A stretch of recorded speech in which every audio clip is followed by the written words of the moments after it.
When have you chosen to hide something? Maybe mom asks if you brushed your teeth and you say, well, yeah, even though you just ran water over your toothbrush. Or maybe you don't think you can ever understand math, but instead of asking for help, you sneak a peek at your friend's test paper to double check your answers. Or maybe you're kind to your little sister when your friends are watching, but you snap at her when they leave. You're so annoying, just go away. Truth is, we all mess up. We all make wrong choices.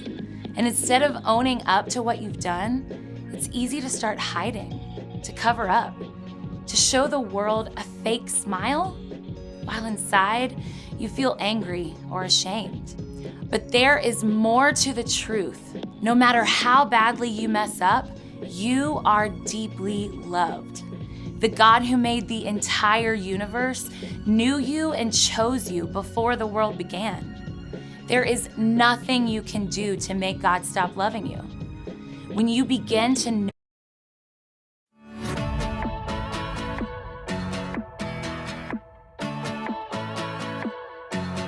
why would I worry? You never show up late, and you don't make mistakes. I'm not in a hurry, no. I'm walking at your pace, 'cause you showed a better way. In the night, I won't be afraid. You're by my side, so I know I'm okay. So I will sing at the top of my lungs, the loudest praise, and it goes like, hey, you never change. Your love is strong and it won't fade away. And oh, you never let go. Every day I will sing your praise. I will sing your praise. Praise, praise. I will sing your praise. Praise. You're my maker. Yeah, you are. You call me by my name since before the earth was made. The whole world's creator. Yeah. You put the stars in space and the smile on my face. In the night, I won't be afraid. You're by my side, so I know I'm okay. So I will sing at the top of my lungs, the loudest praise, and it goes like, hey, you never change. Your love is strong and it won't fade away. And oh, you never let go. Every day I will sing your praise. I will sing your praise. Praise, praise. I will sing your praise. Praise.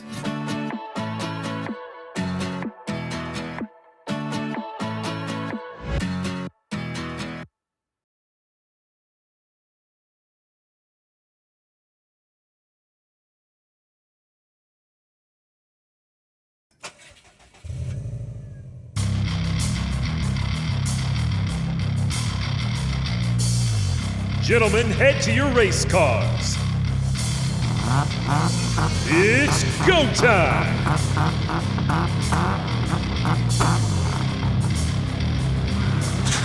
Go time. Go time.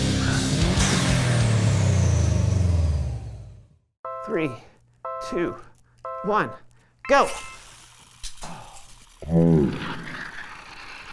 I win!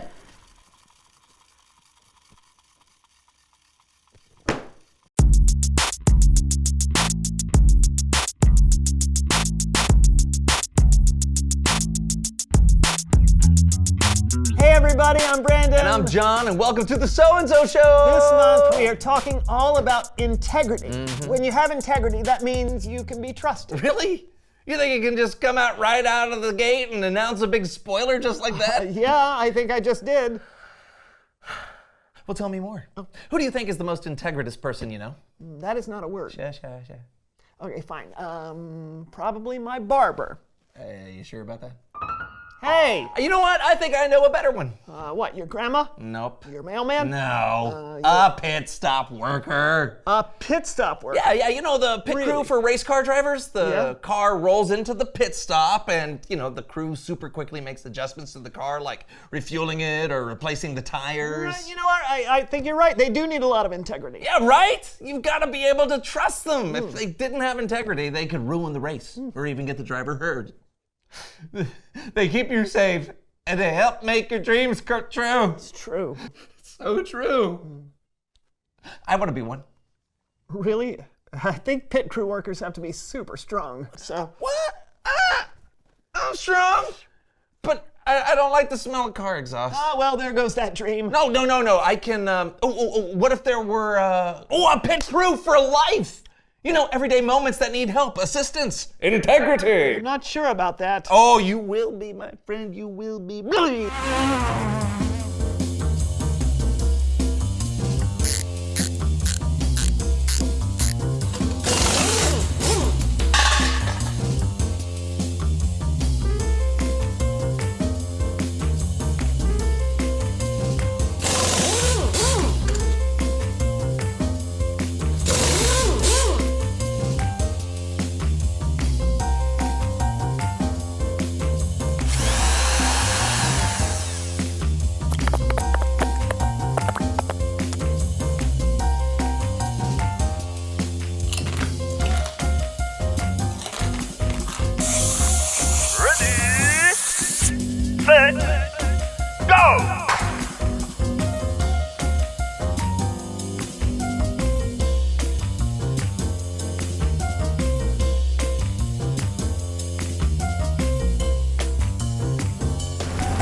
That was fun. Yeah.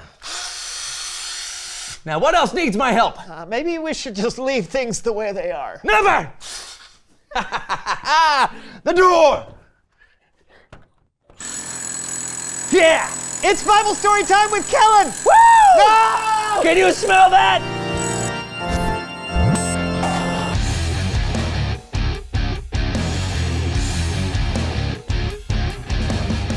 Hey guys! Hey, Kellen. You know what I like about you, Kellen? You're integritous. Thanks, but that's not a word. Still? Okay, fine. But I see where you're going, and I like it. So what do you have for us today, Kellen? Well, I'm glad you asked. Today is all about fruit. You guys like apples, bananas, oranges? Yeah. Definitely. The only way you get fruit is because it grows on a fruit tree.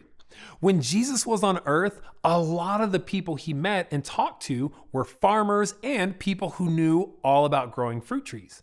So, a few times, that's what Jesus decided to talk to them about. In the Gospel of Luke, chapter 6, we read that Jesus says, "A good tree doesn't bear bad fruit, and a bad tree doesn't bear good fruit. You can tell each tree by the kind of fruit it bears. People do not pick figs from thorns, and they don't pick grapes from bushes." That makes sense, right? Apples only grow on apple trees, and oranges only grow on orange trees. And only good, healthy trees can produce good, healthy fruit. Now, Jesus taught this lesson about fruit trees so he could actually teach us about people. He went on to say, "A good man says good things. These come from the good that is stored up in his heart. An evil man says evil things. These come from the evil that is stored up in his heart. A person's mouth says everything that is in their heart." So people can be like fruit trees. What does that look like? Well, imagine someone who is good. Jesus said a good person has good things stored in their heart. It's like they're a healthy tree. And just like good fruit comes from a healthy tree, good things come out of someone with a healthy heart. Things like kind words, encouragement, and honesty. But there's another kind of person. When a tree isn't healthy, it won't produce good fruit. In the same way, Jesus said that evil things come out of someone with an unhealthy heart. Things like lies, insults, and hateful words. So, which kind of person would you rather be? Someone who is good, right? Well, then that's the kind of fruit you should bear. You should actually be kind and good. Now, I get it. Sometimes that's more easily said than done. But it's a good thing that Jesus had more to say about the matter. In the Gospel of John, chapter 15, Jesus says, "I am the true vine. My Father is the gardener." So picture this with me. Picture a big vine growing in a garden. There are so many branches connected to the vine, and some of those branches are bearing fruit and others aren't. Now imagine that Jesus is this big vine and that God is the gardener. Jesus said, "God cuts off every branch joined to me that does not bear fruit. He trims every branch that does bear fruit so that it will bear even more fruit." So God takes care of the vine and the branches that are attached to it. Remember, the vine is Jesus, and the branches Jesus was talking about are you and me. Next, Jesus says, "Remain joined to me, just as I also remain joined to you. No branch can bear fruit by itself. It must remain joined to the vine. In that same way, you can't bear fruit unless you remain joined to me." So as long as the branches stay connected to the vine, they'll continue to bear more and more fruit. Did you catch that? You don't have to try to have good fruit on your own. In fact, Jesus says that it is impossible for you to do it by yourself. But when you lean on Jesus, when you stay connected to Him in relationship and obey His commands to love one another, you will bear good fruit. Things like love, kindness, peace, and my favorite, joy. Jesus believes in this so much that He kept going, telling His disciples again, "I am the vine, you are the branches. If you remain joined to me and I to you, you will bear a lot of fruit. You can't do anything without me." This is an amazing promise from Jesus. He doesn't say you might produce fruit. He says you will. Then Jesus added, "When you bear a lot of fruit, it brings glory to my Father. It shows that you are my disciples." And just like a branch getting nutrients from the vine, when we stay connected to Jesus, we get the love and nutrients we need to have healthy hearts that produce good fruit. That is beautiful. It really is. You know, it's helpful to learn that the way to have a healthy heart and good fruit is by staying connected to Jesus. Exactly. Jesus never leaves us, and we can always be connected to Him. We can receive His love in our hearts, ask Him to help us, and follow His example of how to love people well. That's amazing. Thanks, Kellen. Anytime. See ya. Bye, Kellen. You know, I wonder what kind of tree people would see me as. Well, hopefully a good one. Yeah. Instead of an apple or orange tree, would people describe me as a kindness tree or a joy tree? I think you can have a lot of good types of fruit. But that's a good thought. Reveal the question. How do you want people to describe you? Yeah. Do you want to be described like a pit crew member, helpful and trustworthy? Or perhaps as someone who is patient and kind. Yeah, or funny or generous. Yeah, there's lots of examples of what fruit could look like. It all comes down to your actions. Yeah, the way you act reflects who you are. So it's good to choose actions that are true to you. Yeah, and who Jesus helps you to be. Yes. Think about it, talk to somebody, and we'll see you next time. I'm Brandon. And I'm John, and this was the So and So Show! Yay! Ooh, hello. Yep, I could not. I got something for you. Are you ready? I'm ready. It's a game. Yeah, it's a game? Sort of. I like But it's also life. Is it the game of life? No. All right.